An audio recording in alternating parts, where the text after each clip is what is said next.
भाइयों और बहनों, प्रेस के हमारे मित्रों, आप सबका यहां बहुत बहुत स्वागत।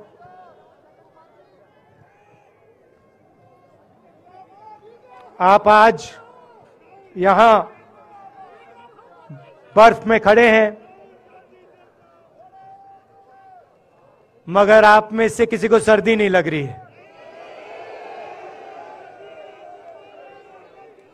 आप बारिश में खड़े हुए, कोई भीगा नहीं।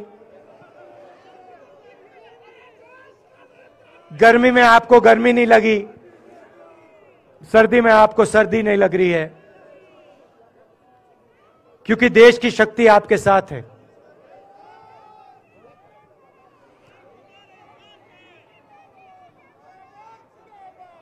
प्रियंका की बात मैं सुन रहा था। प्रियंका ने कहा मेरे मैसेज के बारे में, प्रियंका ने कहा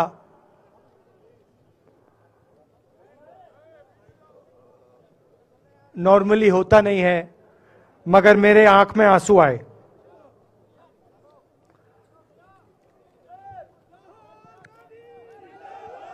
क्योंकि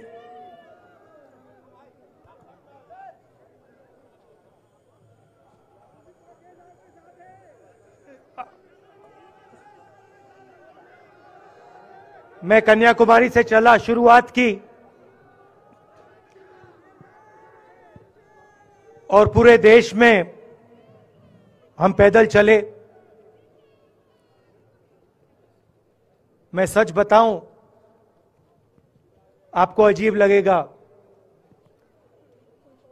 मगर मैं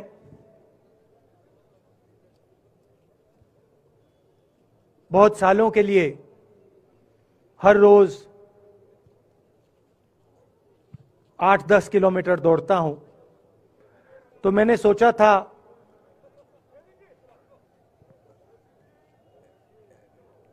देश कन्याकुमारी से कश्मीर चलने में इतनी मुश्किल नहीं होगी। मेरे दिल में था कि आसान होगा। फिजिकली मेरे लिए ये मुश्किल काम, मैंने सोचा था मुश्किल काम नहीं होगा। शायद मैं काफी वर्जिश करता हूं, थोड़ा सा अहंकार आ गया, जैसे आ जाता है।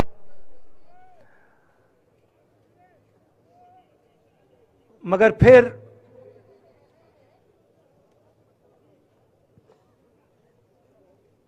बात बदल गई।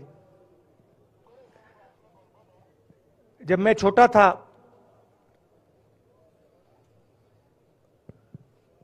फुटबॉल खेलता था,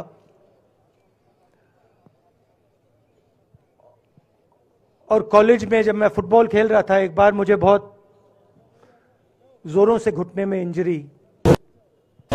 इंजरी हुई थी।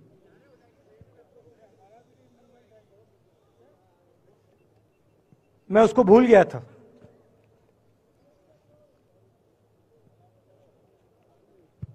घुटने में दर्द नहीं होता था, भूल गया था उसको।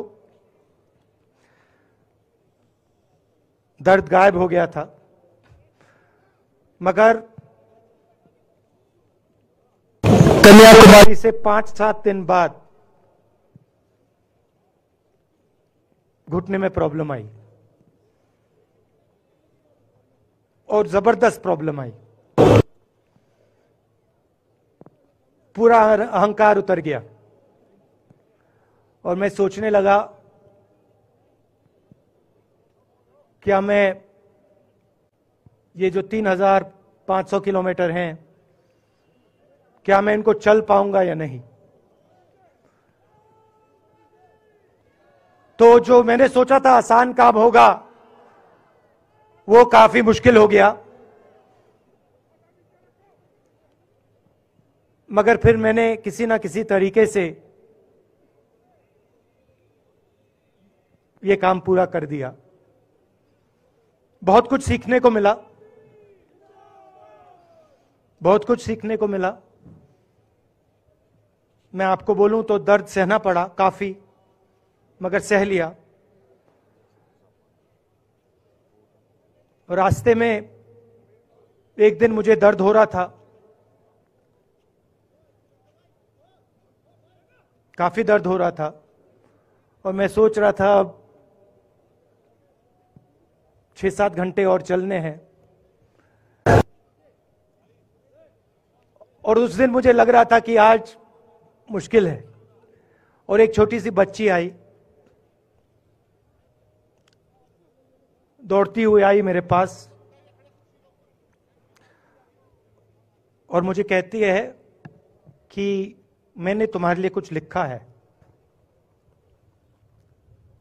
मगर तुम अभी मत पढ़ो, इसको बाद में पढ़ना।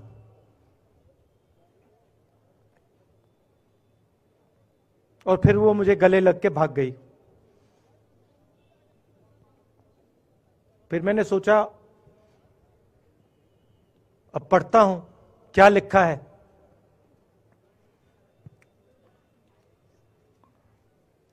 तो उसने लिखा था कि मुझे दिख रहा है कि आपके घुटने में दर्द है, क्योंकि आप जब उस पैर पे वजन डालते हो तो आपके चेहरे पे दिखता है कि दर्द है। मगर मैं आपको बताना चाहती हूं कि मैं आपके साथ कन्याकुमारी नहीं चल सकती हूं, क्योंकि मेरे माता पिता नहीं चलने दे रहे हैं, मगर मैं दिल में आपके साथ, आपके साइड में चल रही हूं, क्योंकि मैं जानती हूं कि आप अपने लिए नहीं चल रहे हो, आप मेरे लिए चल रहे हो, और आप मेरे भविष्य के लिए चल रहे हो। और उसी सेकंड में, पता नहीं अजीब सी बात है, उसी सेकंड मेरा दर्द उस दिन के लिए गायब हो गया। दूसरी बात, मैं चल रहा था और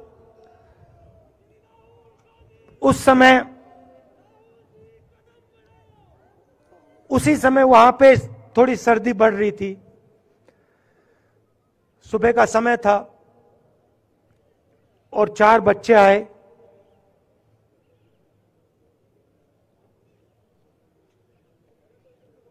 पता नहीं कहना चाहिए या नहीं।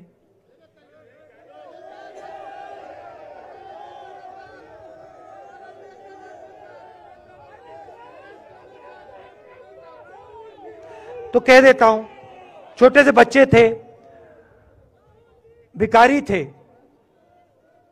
भीख मांगते थे, और मेरे पास आए। कपड़े नहीं थे, मैंने देखा, शायद मजदूरी भी करते थे तो थोड़ी मट्टी थी उन पे। खैर, मैं ये चीजें देखता नहीं हूं, तो मैं उनके साथ गले लगा,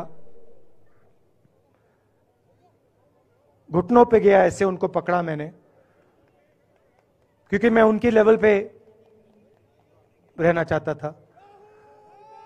और फिर, नहीं सुनिए, मैं ये बात कहना नहीं चाह रहा था, मगर कह दूंगा। तो उनको ठंड लग रही थी, वो कांप रहे थे, शायद उनको खाना नहीं मिला था, छोटे बच्चे मजदूरी कर रहे थे।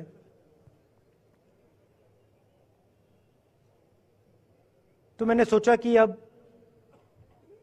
अगर ये स्वेटर नहीं पहनते हैं, अगर ये जैकेट नहीं पहन रहे हैं, तो मुझे भी नहीं पहनना चाहिए।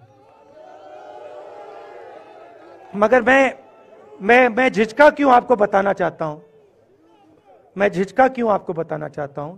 जब मैंने ये खत्म किया, मैं चल रहा था,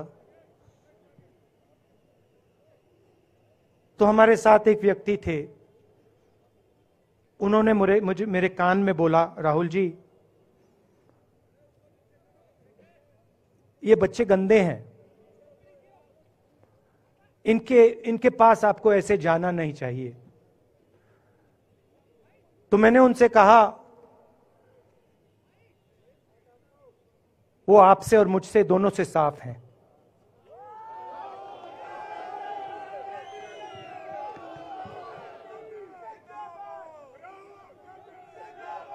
तो देश में कभी कभी यह विचारधारा दिखाई दे जाती है। दूसरी बात आपको बता देता हूं, शायद लोगों को अच्छी ना लगे। जब मैं चल रहा था, आपने देखा होगा कि बहुत सारी महिलाएं रो रही थी। आपने देखा? आपको मालूम है क्यों रो रही थी? नहीं, उसमें से बहुत सारी महिलाएं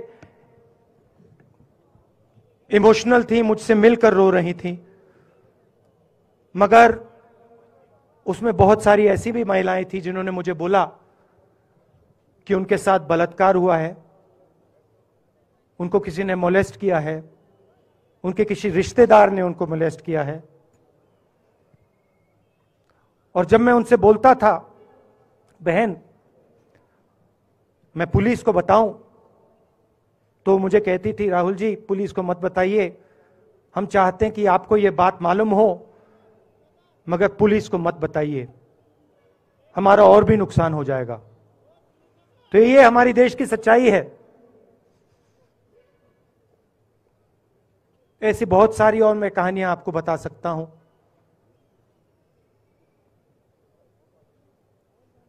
तो फिर मैं कश्मीर की ओर आ रहा था और मैं सोच रहा था कि इसी रास्ते पे मैं नीचे से ऊपर जा रहा हूं। मैं सोच रहा था कि इसी रास्ते से सालों पहले मेरे रिश्तेदार नीचे से ऊपर आए, सॉरी ऊपर से नीचे आए, कश्मीर से इलाहाबाद गंगा की ओर गए। और मुझे ऐसा लग रहा था कि मैं वापस अपने घर जा रहा हूं।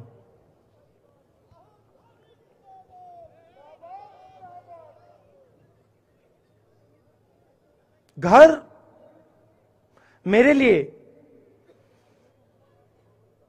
जब से मैं छोटा था, मैं सरकारी घरों में रहा हूं, मेरा अपना घर नहीं है।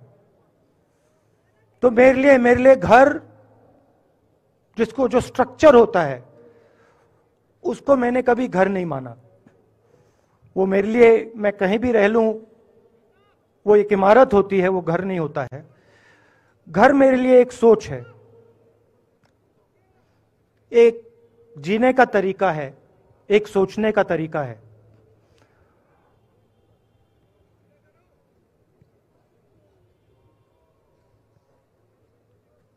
और यहां पे जिस चीज को आप कश्मीरियत कहते हो, उसको मैं अपना घर मानता हूं। अब ये कश्मीरियत है क्या? ये जो शिव जी की सोच है एक तरफ, और थोड़ी सी गहराई में जाएंगे तो उसको शून्यता कहा जा सकता है। अपने आप पर, अपने अहंकार पर, अपने विचारों पर आक्रमण करना। और दूसरी तरफ इस्लाम में, जिसको शून्यता यहां कहा जाता है, वहां फना कहा जाता है। सोच वही है। इस्लाम में फना का मतलब अपने ऊपर आक्रमण, अपनी सोच पर आक्रमण। जो हम अपना किला बना देते हैं कि मैं ये हूं, मेरे पास ये है, मेरे पास ये ज्ञान है, मेरे पास ये घर है, उसी किले पर आक्रमण करना, वही है शून्यता, वही है फना। और इस धरती पे ये दो जो विचारधाराएं हैं,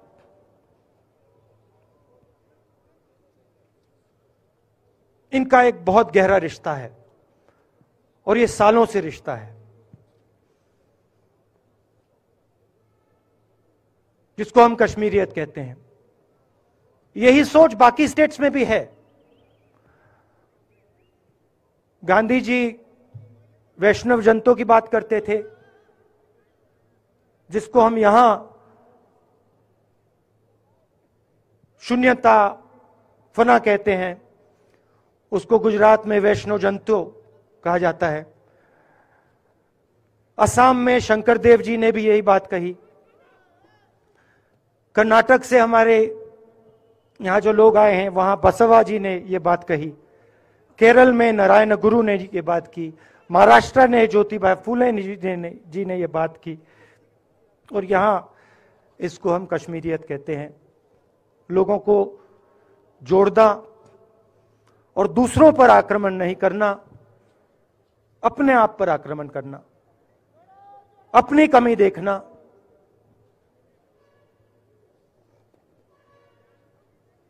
मैंने आपको कहा कि मेरा परिवार कश्मीर से गंगा की ओर गया था। इलाहाबाद संगम के बिल्कुल किनारे वहां पास में हमारा घर है।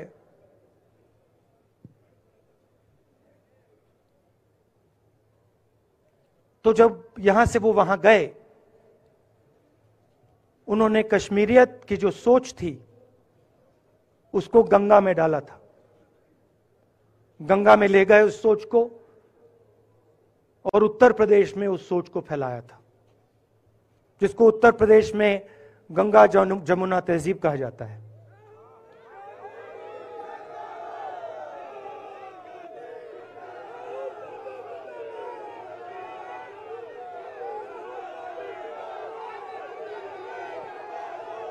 तो उन्होंने, मेरे परिवार ने छोटा सा काम, कोई बड़ा काम नहीं किया।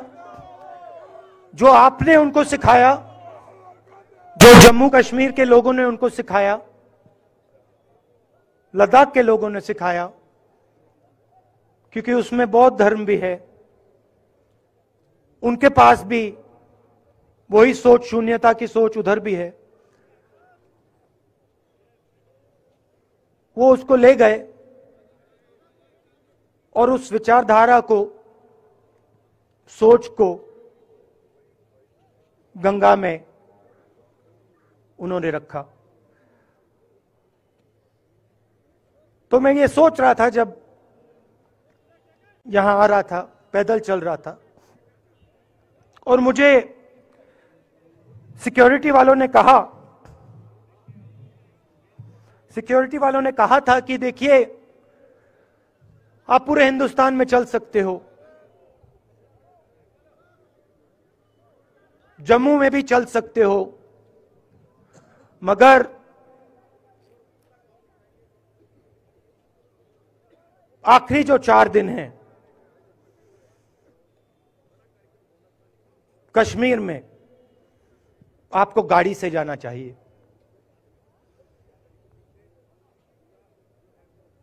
वेणुगोपाल जी ने मुझे कहा पहले, और जो ऑर्गेनाइज कर रहे थे उन्होंने कहा। 3-4 दिन पहले एडमिनिस्ट्रेशन ने कहा कि देखिए, शायद डराने के लिए, कि देखिए अगर आप पैदल चलेंगे तो आपके ऊपर ग्रेनेड फेंका जाएगा।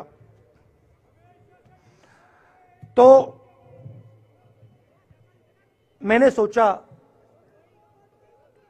नहीं सुनिए, मैंने सोचा कि ऐसे करते हैं, मैं अपने घर वापस जा रहा हूं, 4 दिन पैदल चलूंगा, अपने घर के जो लोग हैं उनके बीच में चलूंगा। और मैंने सोचा कि जो मुझसे नफरत करते हैं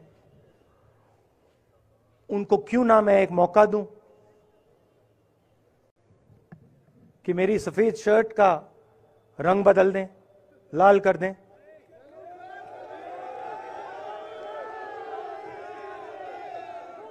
क्योंकि मेरे परिवार ने मुझे सिखाया है, गांधी जी ने मुझे सिखाया है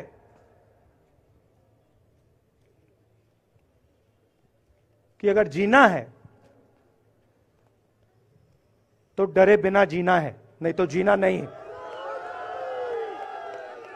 तो मैंने मौका दिया, मैंने कहा मैं 4 दिन चलूंगा, बदल दो टी शर्ट का रंग, लाल कर दो, देखी जाएगी। मगर जो मैंने सोचा था वही हुआ। जम्मू कश्मीर के लोगों ने मुझे हैंड ग्रेनेड नहीं दिया, अपने दिल खोलकर प्यार दिया, गले लगे।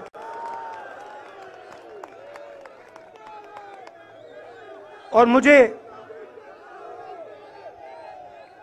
बहुत खुशी हुई कि उन सब ने मुझे अपना माना और प्यार से बच्चों ने, बुजुर्गों ने आंसुओं से मेरा यहां स्वागत किया। मैं अब जम्मू कश्मीर के लोगों से और जो यहां हमारे सेना के लोग काम करते हैं, सीआरपीएफ के लोग काम करते हैं, उनको मैं कुछ कहना चाहता हूं। सबको, जम्मू कश्मीर के युवाओं को, बच्चों को, माताओं को, सबको, सीआरपीएफ के, बीएसएफ के, आर्मी के जवानों को, उनके परिवारों को, उनके बच्चों को मैं कहना चाहता हूं, देखिए, मैं हिंसा को समझता हूं, मैंने हिंसा सही है, देखी है। जो हिंसा नहीं सहता है, जिसने हिंसा नहीं देखी है,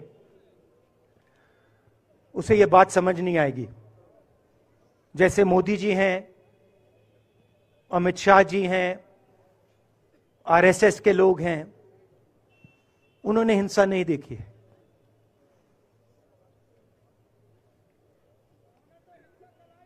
डरते हैं, नहीं डरते हैं, देखिए डरते हैं। यहां पे हम 4 दिन पैदल चले, मैं आपको गारंटी देके कह सकता हूं कि बीजेपी का कोई नेता ऐसे नहीं चल सकता है।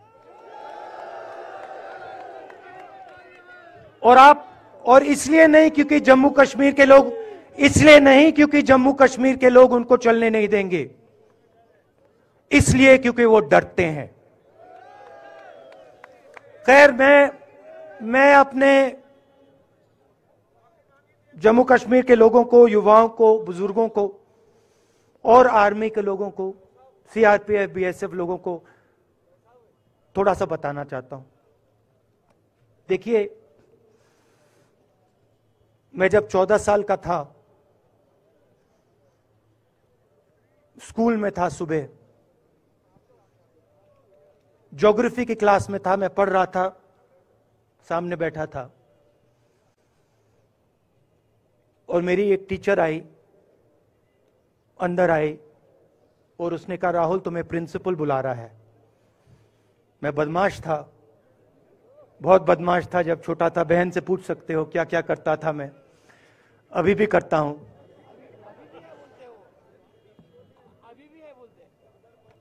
मैंने सोचा प्रिंसिपल बुला रहा है, मैंने कुछ गलती की होगी, अब मार पिटेगी। वहां पे केनिंग होती थी, मैंने सोचा था अब केनिंग होगी मेरी। मगर जब मैं चल रहा था, जिस टीचर ने मुझे बुलाया, उसको देखकर मुझे कुछ अजीब सा लगा। और जब मैं प्रिंसिपल के ऑफिस पहुंचा तो प्रिंसिपल प्रिंसिपल ने कहा, राहुल तुम्हारे घर से फोन कॉल है।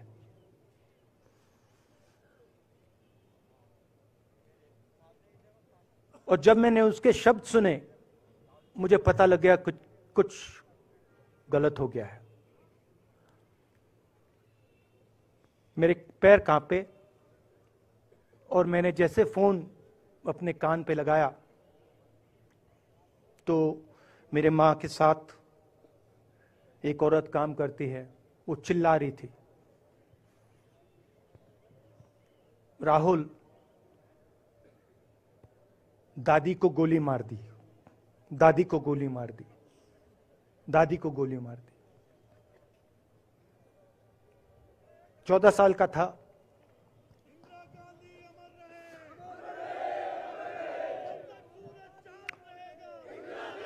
देखिए, ये जो मैं कह रहा हूं, ये जो मैं कह रहा हूं, ये जो मैं अभी कह रहा हूं, ये बात प्रधानमंत्री को नहीं समझ आएगी, ये बात अमित शाह जी को नहीं समझ आएगी, ये बात डोवल जी को भी नहीं समझ आएगी, मगर ये बात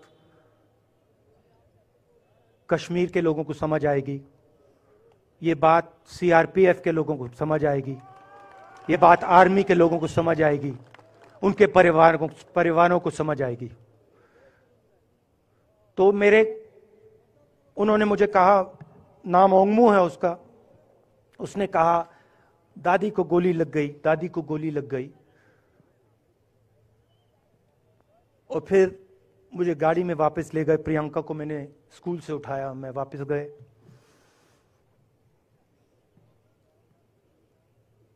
और फिर मैंने वो जगह देखी जहां मेरी दादी का खून था।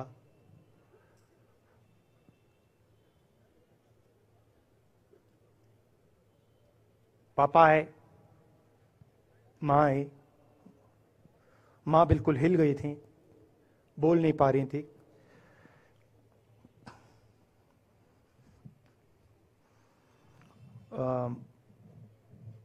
हाँ,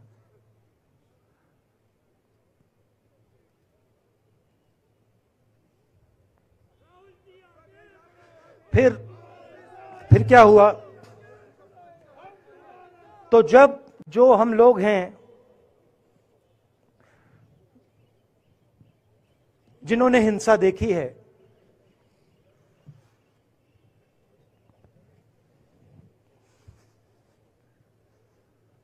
ये जो है ना,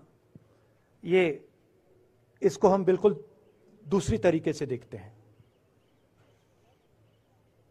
ये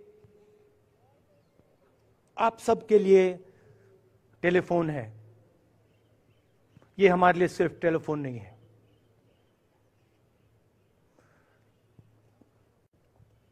उसके बाद 6-7 साल बाद मैं अमेरिका में था और फिर से टेलीफोन आया। 21 में टेलीफोन आया। जैसे बहुत सारे, जैसे जो पुलवामा में हमारे सैनिक मरे थे, उनके घर टेलीफोन आया होगा। हजारों कश्मीरी लोगों के घर टेलीफोन आया होगा। सेना के परिवारों को टेलीफोन आया होगा। वैसा ही टेलीफोन आया। पिता के एक दोस्त थे, उन्होंने मुझे फोन किया और कहा, राहुल बुरी खबर है। मैंने उनसे कहा, मैं जानता हूं, पापा मर गए। कहते हैं हाँ। मैंने कहा धन्यवाद, फोन रख दिया। तो मेरा कहना है जो हिंसा करवाता है, जैसे मोदी जी हैं, अमित शाह जी हैं, अजीत डोवल जी हैं, आरएसएस के लोग हैं, वो इस बात को समझ नहीं सकते हैं, वो दर्द को समझ नहीं सकते हैं। हम समझ सकते हैं। पुलवामा के जो सैनिक थे, उनके बच्चों के दिल में क्या हुआ मैं जानता हूं। मेरे दिल में वही हुआ है जो यहां पे कश्मीर में लोग मरते हैं उनके दिल में क्या होता है, जब फोन कॉल आता है क्या लगता है, वो मैं समझता हूं, मेरी बहन समझती है। तो कल किसी जर्नलिस्ट ने मुझसे पूछा यात्रा का क्या लक्ष्य है।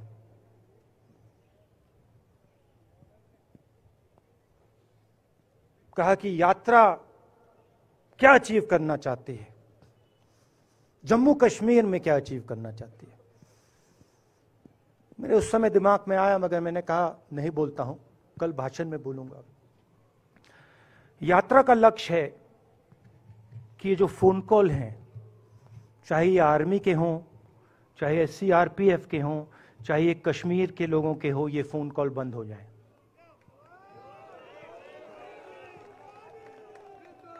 कि ये फोन कॉल किसी बच्चे को, किसी मां को, किसी बेटे को ना लेना पड़े। मेरा लक्ष्य ये जो फोन कॉल हैं इनको बंद करने का है। अब देखिए, बीजेपी आरएसएस के लोग आक्रमण किस चीज पे कर रहे हैं। मुझे गाली देते हैं, मैं उनका धन्यवाद करता हूं, क्योंकि मैंने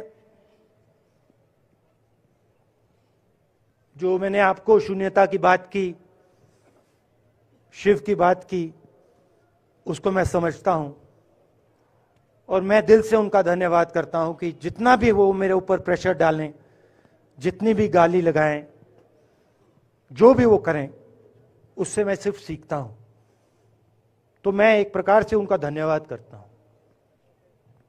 मगर जो मैंने आपको बात बोली पहले, चाहे वो कश्मीरियत है, चाहे वो वैष्णव जंतो है, चाहे वो शंकर देव जी हैं, बसवा हैं, नारायण गुरु हैं, तिरुवल्लुवर हैं जो तमिलनाडु के बड़े पोएट हैं, फूले जी हैं, और जो कश्मीरियत हैं, ये इस विचारधारा पे आक्रमण कर रहे हैं। और ये जो विचारधाराएं हैं, ये इस देश की नींव है, इस देश की फाउंडेशन है। और आपने जो किया, जो यात्रियों ने किया, हम सब ने किया, इस विचारधारा की रक्षा के लिए किया है। मैंने ये काम अपने लिए नहीं किया, मैं ऐसा काम अपने लिए कभी कर ही नहीं सकता हूं।